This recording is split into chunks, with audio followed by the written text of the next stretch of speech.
안녕하세요. 콩당콩당 보상이야기입니다. 오늘은 우리의 중추신경계 척수를 보호하고 몸을 꼿꼿이 지탱해주는 척추 중 등뼈에 해당하는 부위 흉추가 주저앉은 흉추 압박골절에 대해서 얘기해보려 합니다. 구독과 좋아요, 알림 설정은 저에게 힘이 됩니다. 아직 구독 전이시라면 꼭 눌러주세요. 흉추의 위치를 살펴보면 척추가 대부분 보통 26개가 존재하고 그중 목뼈 7개, 다음으로 시작하여 그 아래부터 흉추 12개가 존재하겠습니다. 등뼈의 시작점을 우리가 쉽게 알아보는 방법은 고개를 아래로 약간 내리고 목 뒤를 만져보면 유난히 볼록하게 튀어나와 있는 부위가 느껴지게 됩니다. 물론 육안으로도 볼 수 있고 사람마다 약간의 차이가 있을 수 있겠으나 확연히 돌출된 첫 번째 부위가 경추의 마지막 7번에 해당하는 흉추에 해당하고 그 다음부터가 흉추 1번을 시작으로 12번까지 연결된다 할 것입니다. 이러한 등뼈는 가슴뼈 및 갈비뼈와 더불어 가슴 및 흉곽을 만들며 이 공간에 기도와 기관지 그리고 심장과 폐 등이 자리 잡고 있어서 이러한 중요 내부 장기를 보호하는 역할에도 관여한다 할 수 있겠습니다. 이렇게 중요한 흉추에서도 어느 위치에서 흉추 압박골절이 발생되었는가에 따라서 당사자의 치료기간이나 상태 호전 정도 등이 달라질 수 있겠고 동일한 사고의 충격으로 보통의 안정성 흉추 압박골절이 발생하였다 하더라도 흉추 12번, 흉추 11번 골절은 다른 흉추 2에서 10번 등에 비하여 노동능력 상실률이나 AMA 기준에서 후유장애 평가 범위가 더 높게 적용되는 것을 자주 보게 되며 이와 더불어 피해자분이 수상 후 느끼는 통증과 재활기관에서도 다른 안정성 흉추골절에 비하여 많은 차이가 존재하는 부위에 해당함을 손해사정 실무에서 자주 접하게 됩니다.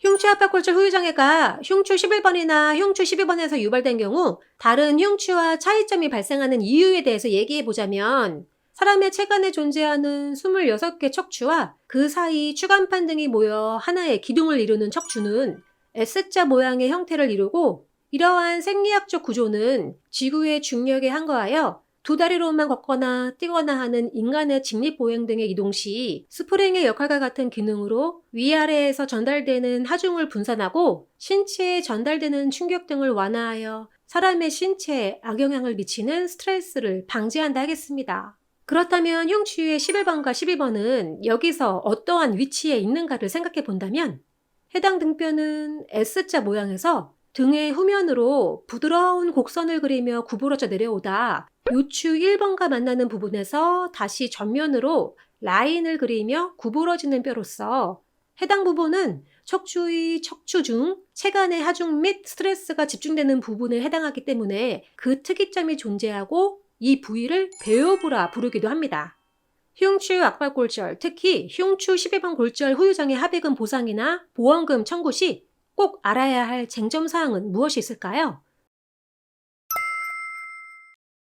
우리 몸의 중심에서 많은 스트레스를 받으며 민감하게 힘든 임무를 수행하고 있는 흉추 12번과 흉추 11번에 압박골절이 발생한 경우 일반적으로 후유장애가 적용되고 그에 따르는 합의금이나 상해 후유장애 보험금 등의 보상 처리가 가능하다 볼 수 있겠지만 이 부분에서 더욱 중요한 것은 다치신 피해자분의 흉추골절 형태와 후유장애 평가 당시 눌려진 압박률 그리고 변형 각도의 범위 및 정도가 명확하게 감정되었고 적용되었는가를 자세하게 살펴봐야 할 부분이라 하겠습니다.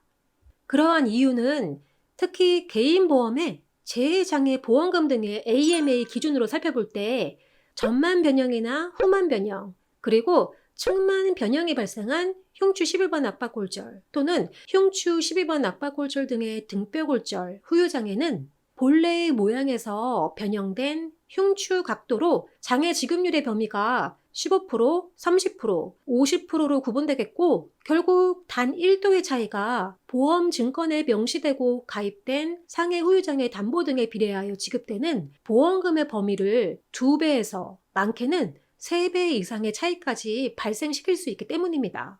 이러한 부분은 개인보험에서 흉추 압박골절에 대한 보험약관상 약간장애 또는 뚜렷한 장애나 심한 장애 등의 평가를 이행하는 데 있어 쟁점이 되는 부분이겠고 각 보험회사는 피해자 등의 척추 변형 각도를 줄이기 위해 생리적 망곡에 대한 부분들을 언급하며 다툼과 분쟁이 발생하기도 합니다.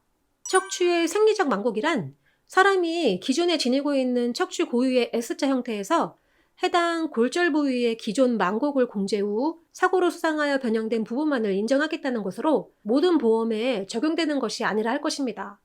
따라서 흉추 압박골절 후유장애 보상을 생각하시는 환자분들께서는 보험회사에서 전해오는 얘기만 듣고 알아서 해주겠지 하는 생각만 하지 마시고 이곳 콩당 보상 이야기에서 의논하셔서 잘 헤쳐나갈 수 있는 지름길을 찾아가 보시길 권유드려 봅니다. 오늘도 시청해주신 여러분 감사합니다. 다음에 또 만나요.